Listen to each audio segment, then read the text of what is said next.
মুন্সিগঞ্জ জেলা top news desk থেকে বলছি। শুরু করছি এই মুহূর্তের একটি গুরুত্বপূর্ণ সংবাদ। মুন্সিগঞ্জের শ্রীনগরে ৩৩,০০০ ভোল্টের উচ্চচাপ বৈদ্যুতিক তারের সংস্পর্শে এসে গুরুতর আহত এক ব্যক্তিকে দ্রুত ও সাহসিকতার সাথে উদ্ধার করেছে ফায়ার সার্ভিস।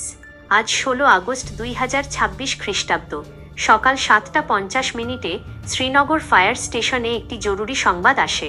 জানা যায়, মুন্সিগঞ্জ জেলার শ্রীনগর উপজেলার হরপাড়া এলাকায় লিটন শেখের ৩তলা ভবনের ছাদে লাকড়ি শুকাতে গিয়ে ৩৩,০০০ ভোল্টের একটি বৈদ্যুতিক তারের সংস্পর্শে মারাত্মকভাবে দগ্ধ ও আহত হন ৬৮ বছর বয়সী এক ব্যক্তি।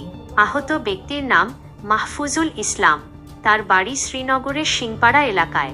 সংবাদ পাওয়ার সাথে সাথেই বিন্দুমাত্র সময় নষ্ট না করে শ্রীনগর ফায়ার স্টেশনের একটি চৌকস উদ্ধারকারী দল দ্রুত ঘটনাস্থলে ছুটে যায়। ফায়ার সার্ভিসের কর্মীরা অত্যন্ত দক্ষতার সাথে ভবনটির ছাদ থেকে আহত মাহফুজুল ইসলামকে নিরাপদে নিচে নামিয়ে আনেন। এরপর দ্রুততম সময়ের মধ্যে তাকে চিকিৎসার জন্য শ্রীনগর উপজেলা স্বাস্থ্য কমপ্লেক্সে নিয়ে যাওয়া হয় এবং কর্তব্যরত চিকিৎসকদের কাছে হস্তান্তর করা হয়। মুন্সিগঞ্জ ফায়ার সার্ভিস ও সিভিল ডিফেন্সের উপসহকারী পরিচালক মোহাম্মদ শফিকুল ইসলাম এই তথ্য নিশ্চিত করেছেন। বর্তমানে আহত মাহফুজুল ইসলাম হাসপাতালে চিকিৎসাধীন রয়েছেন। ফায়ার সার্ভিসের এই সময়োপযোগী ও দ্রুত পদক্ষেপের কারণে একটি বড় ধরনের প্রাণহানি এড়ানো সম্ভব হয়েছে।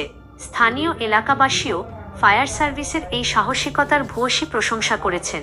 মুন্সিগঞ্জ জেলা টপ নিউজ ডেস্ক থেকে আমি বলছি, সবাই নিরাপদে থাকুন, সতর্ক থাকুন।